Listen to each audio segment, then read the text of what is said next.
Dobrodošli spet v oddaji ta teden z Juretom Godlerjem, to je rubrika Vis-a-vis, z menoj pa nocoj.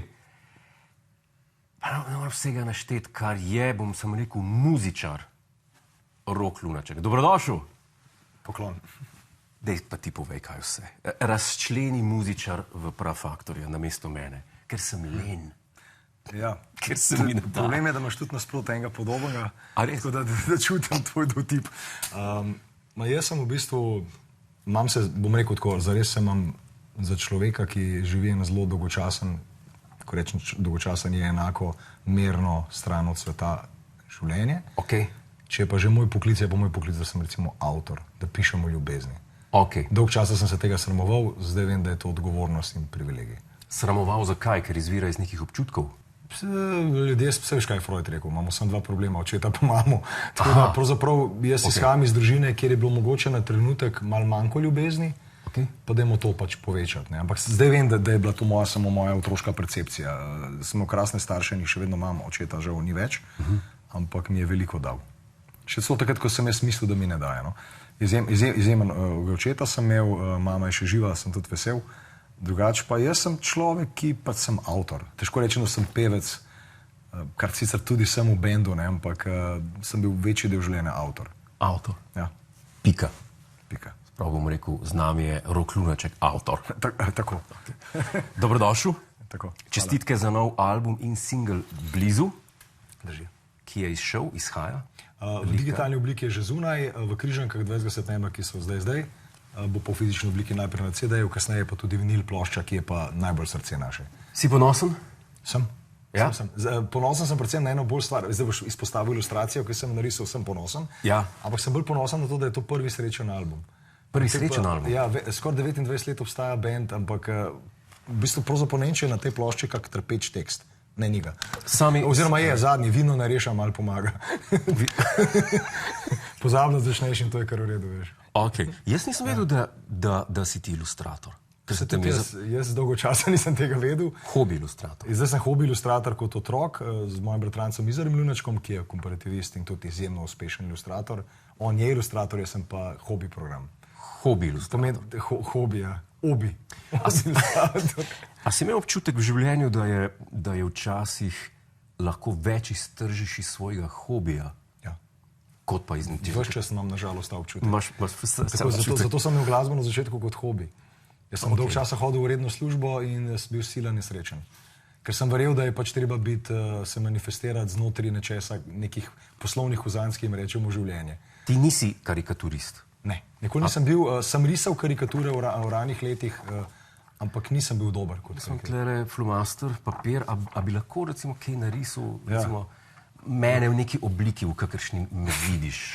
Trenutno sem v eni fazi otroških ilustracij. Otroških ilustracij, se tam kar znajdem. Jaz mislim, imam občutek, da tja kar sodim.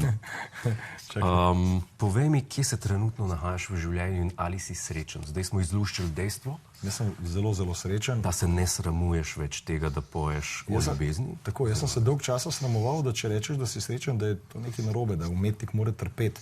Ampak je mnogo lažje pisati o nesreči skozi srečo, kakor obratno. Sila težko je upevati ljubezen, če si sila z zlomljenim srcem. Ne, ampak jaz nisem nikoli vedel, iz kje izhaja tole, da mora umetnik trpeti. Ne vem. Zakaj? Mogoče je to ta slovenski katolicizem, da moraš trpeti, nastaviti drugo lice, če ti je predober, kako bo skoro rekel, vse ti oprostijo razen uspeha. Ne vem.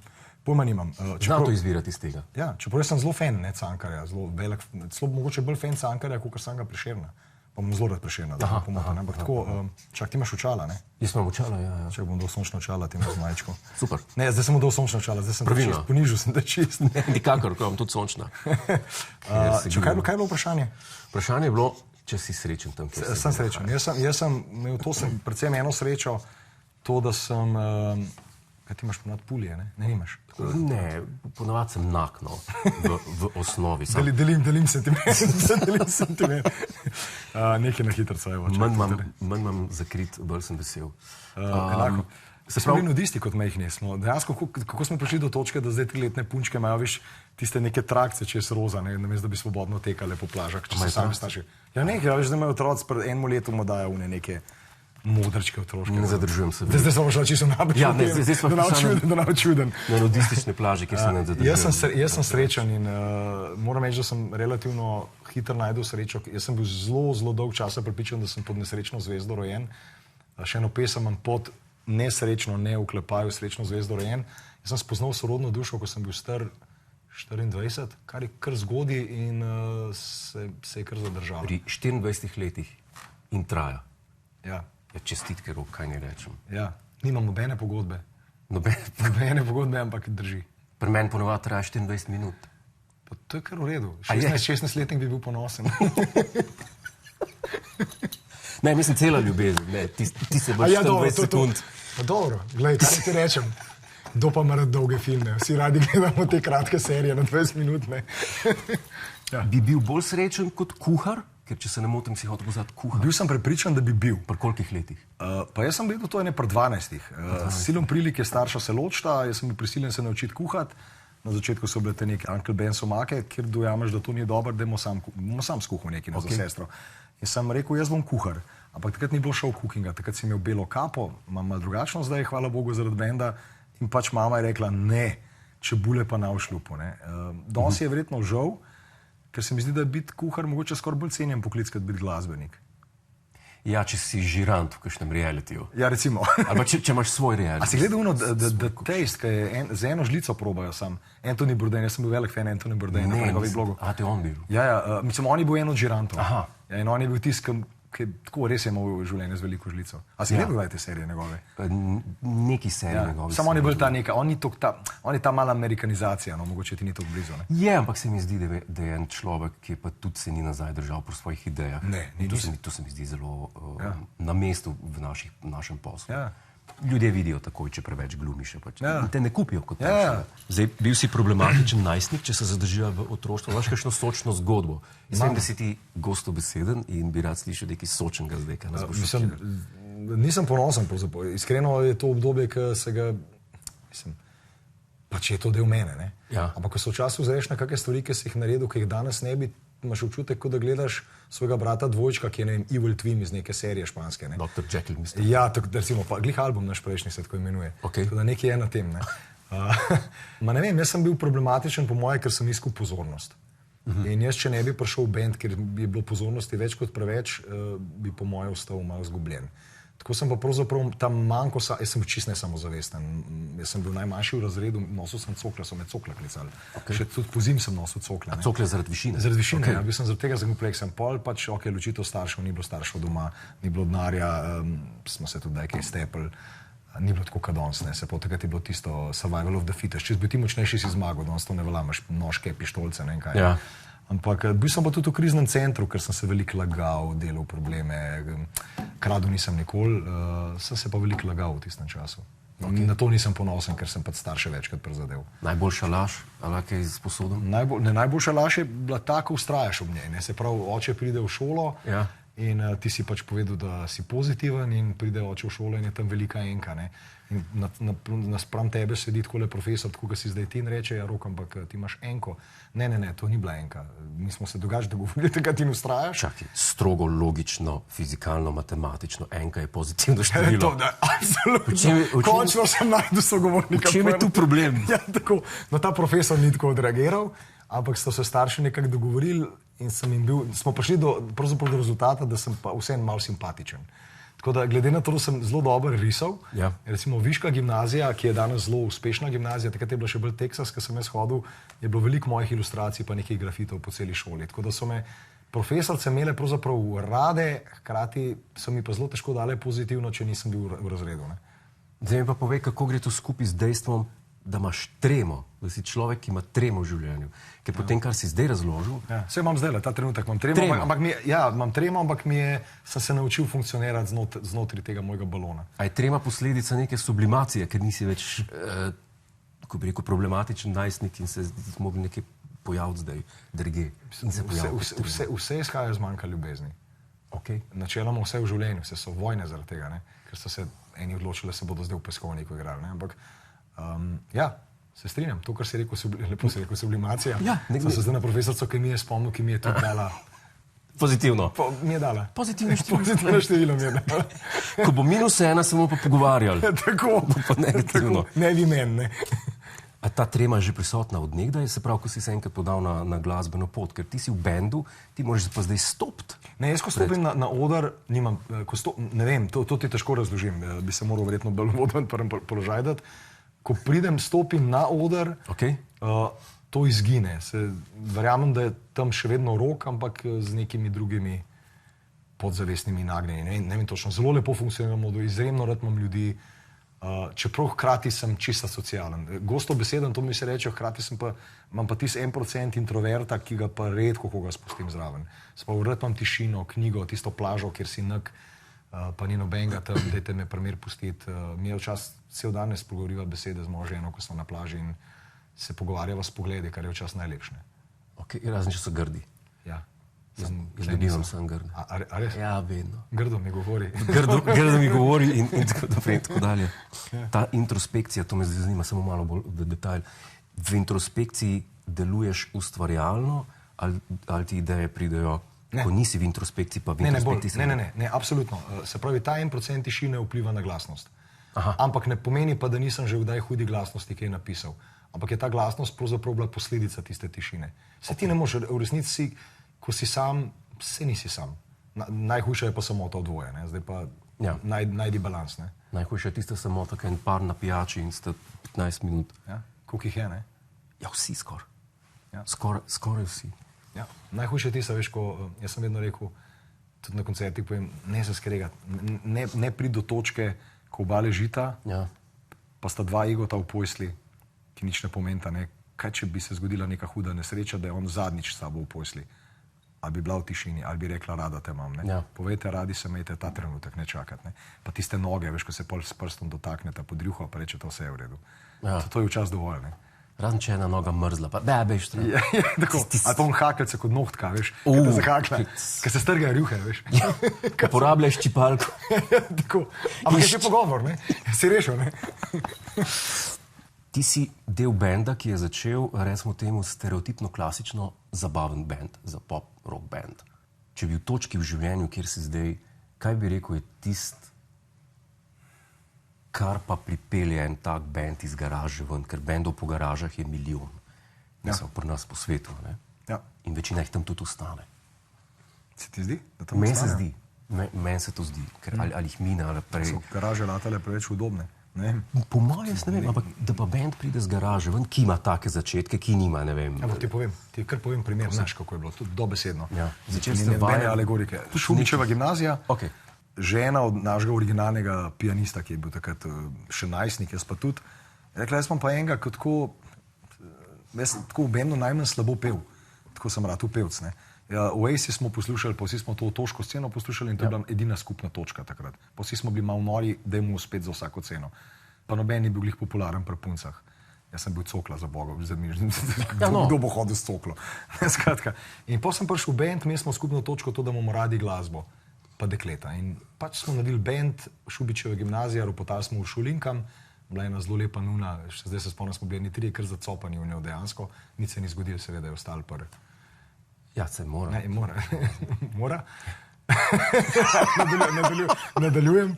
No, prvi album se imenuje Frizerski salon, kar je predvsej kontradiktorno, glede na kako sem popularen s temi kapami. Ne? Ampak dejansko nas noben ni poznal. Izdali smo Frizerski salon album, kjer smo bili slikani Prmeti Podkrajšek, legendaren frizerski salon na Trubarjevi in smo talali te flyerje po celi Ljubljani. Cela Ljubljana je bila posrana s plakati. In noben je najdel tega frizerskega salona. Vsi so iskali ta frizerski salon, noben je vedel, da je to flirt. No in potem smo rekli, klinc, noben nas noče bukirati, kako mi pridemo do koncertov.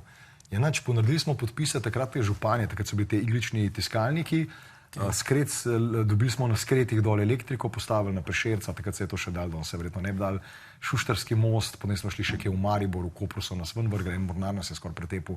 Jaz sem se še hotel steps, nekaj me je bobnar na šuntu, ja, ti se znaš steps, pej ti, enam teži sem je šel, pa je bil mornar velik, 2 metra pa pol uni, prav una, veš, sidro, karikatura, čisto, sem sam rekel, ja, ki ga pa lahko prelakiramo na konja, veš, kavbojski vic.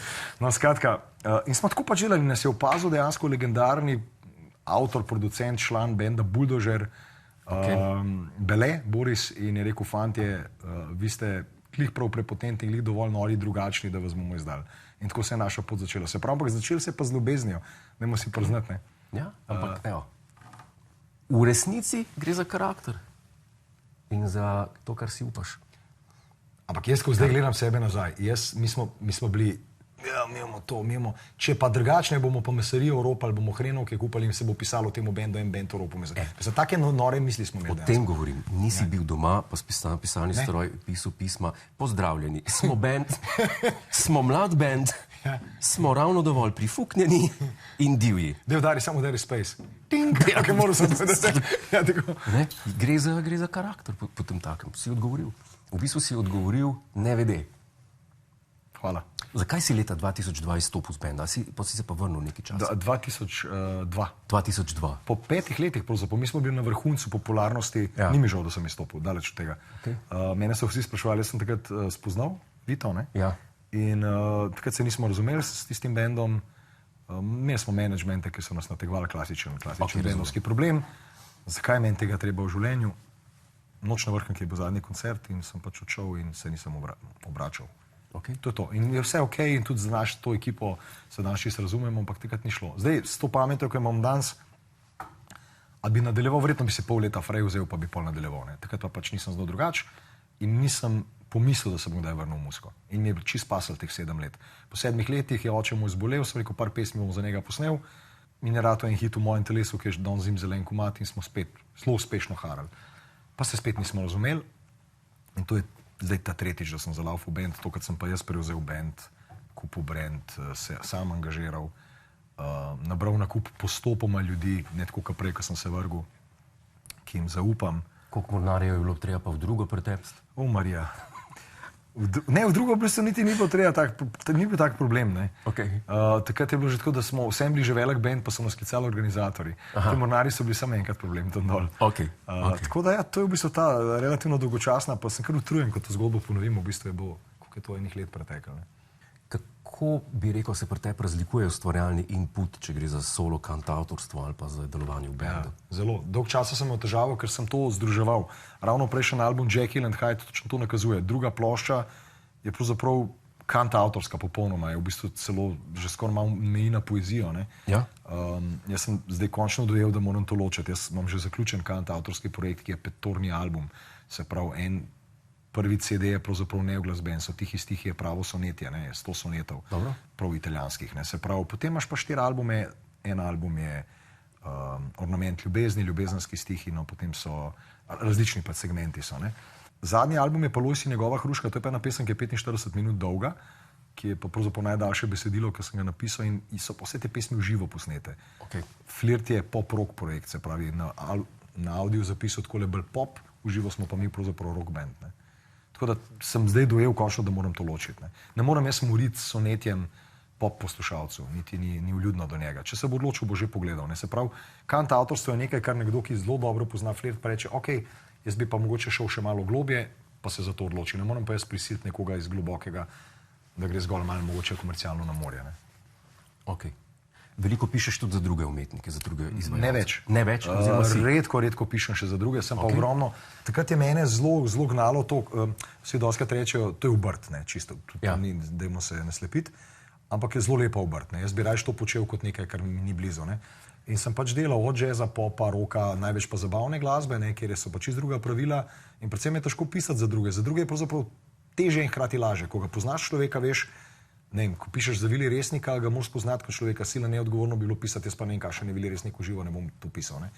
Skratka, in pač iščeš ves čas, kako se ta človek v tem trenutku počuti. Mogoče je ona sveže zaljubljena, ko bo šla pesem in čez pol leta je pa ona že ločena, recimo. Tako da tle je pač nek ta hendikep. Presep ni tega hendikepa. Je pa teže, ker sebe razgališ. Neka pesem te pusti punca, ki si star 16 let, zlomljen srce, ti pa zdaj poješ in ljudje rečejo, hočemo še, ne. To je malo tako mazohistično. Še trpi. Ja, še. A ni tako pri umetnikih, ne? A si imel kdaj občutek, da stvar, ki si jo napisal za nekoga druga, ne bo prišla v prave roke? V smislu, da daš nekomu, katerega, a si vedno zaupal izvajalcu? Ker recimo pri komikih je tako, recimo, če nekdo piše za nekoga druga, vedno zase pobere tisto, kar je boljš. A res je kaj? Ja, nisem vedel tega. To je zelo pogosto. Ne, pa se je logičen vzgib. Je logično? Ti počeš bo prispevim. Za nobeno pesem mi ni žal, ko sem za druge napisal. Okay. Edino pesem, pa mi ni žal, ampak to pesem bi imel pa jaz, je pa pesem za Slavka Ivančiča, ker sem glasbo in tekst napisal nekoč. Se mi zdi, da je taka pesem umiljivosti, ki bi jo tudi jaz zapel. Ampak se še vedno lahko zapojem, sem jaz avtor, ampak Slavka je vendarle Slavko, ne? In a bi jaz znal to boljš, ne bi znal. Okay. A lahko zdaj vidimo ilustracijo? Ja, tle sem neko muho narisal. Muha, tle se vidim. V muhi se vidim. A pokaževa kamer? Ja, veš kaj, zelo nek tak čuden, ofucen flomaster, ampak se vemo, da je kriza posod. Ja, normalno. A to sem pa jaz? Ne, pravzaprav, deva reči, kdo bo kdo. Jaz bi ti z majčka vsem določil, ker si tak z majček. To sem jaz? Ne, ampak si me zadev. Jaz sem pa to. Si me zadev. Če ne vem, če sem bolj podobna, si tako. To sva midva. Imejte naj uradi. Jaz mislim, da je to umetnija in tole gre mimo grede. Bolje predržen, ker mu ni nerodno. Tole gre na steno, moja stavno. Tako z vidiš, nima spodnega dela, ne? Ne, nima. To prepuščam gledalcev. Se boš, da ne deš. Rok, kaj ne rečem, čestitke za razprodan koncert 20. Ja. Tako da vsi tisti, ki bi radi še kupili karte in si šli ogledati ta koncert, si ne morete, ker jih ni. Ja, mi smo kar hitro šlo, da že pol leta smo razprodani. Jaz ti bom pa roko stisnil, pa rekel bi v kamero, to lahko rečemo, jaz sem zelo fan tega človeka, imel sem res tremo, od profesora Godlerja dalje ga spremljam in... Resnično? Resnično. Sem takrat začel... Bil si zelo mlad. 2003. Ja, jaz sem bil pa tudi še takrat mlad dinozaver. 2003. Ja, ampak ti si bilo epik, ti si bilo res super. Res so se nasmejala z Vito Velikat. Zdaj smo tu na stara leta v obliki ilustracije. Ja. Obožujem, kam je življenje. Še vedno si pa profesor, ne? Ja. Srečno, Rok, čestitke tudi za... Hvala. Radi se imejte v prvi vrsti sebe, da bi lahko imeli še druge. No? Mi pa se vidimo takoj po oglasih. Hej, preden greš, klikni tukaj in se naroči na naš YouTube kanal. Imamo pa tudi TikTok, Instagram in Facebook, tako da le urno.